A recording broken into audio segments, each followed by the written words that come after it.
Hi hello, ഞാൻ നിങ്ങളുടെ സ്വന്തം വക്കീൽ വാസു. സദാചാര പോലീസ് ചമഞ്ഞ് ആരെങ്കിലും നിങ്ങളെ ഉപദ്രവിക്കാൻ വരാറുണ്ടോ?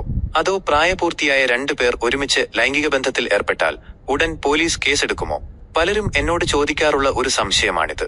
അവിഹിത ബന്ധം ഒരു ക്രിമിനൽ കുറ്റമാണോ എന്ന്. ഈ വിഷയത്തിൽ നിങ്ങൾ അറിഞ്ഞിരിക്കേണ്ട പ്രധാന കാര്യങ്ങൾ ഇതാ. അവിഹിതം ക്രിമിനൽ കുറ്റമല്ല. പ്രായപൂർത്തിയായ 2 പേർ പരസ്പര സമ്മതത്തോടെ ലൈംഗിക ബന്ധത്തിൽ ഏർപ്പെടുന്നത് ഇന്ത്യയിൽ ക്രിമിനൽ കുറ്റമല്ല. Immoral traffic act. ഈ നിയമം പ്രധാനമായും ലക്ഷ്യം വെക്കുന്നത് ലൈംഗിക ചൂഷണത്തെയും മനുഷ്യക്കടത്തിനെയുമാണ്. അതായത് ഒരാളെ നിർബന്ധിച്ച് വേശ്യാവൃത്തിക്ക് പ്രേരിപ്പിക്കുക, പെൺവാണിഭ കേന്ദ്രം നടത്തുക എന്നിവയാണ് ഈ നിയമപ്രകാരം കുറ്റകരം. പ്രായപൂർത്തിയായവർ ഒരു ഹോട്ടൽ മുറിയിലോ വീട്ടിലോ പരസ്പര സമ്മതത്തോടെ ലൈംഗിക ബന്ധത്തിലേർപ്പെട്ടാൽ അത് ഇമ്മോറൽ ട്രാഫിക് ആക്ട് പ്രകാരം കുറ്റകരമല്ല.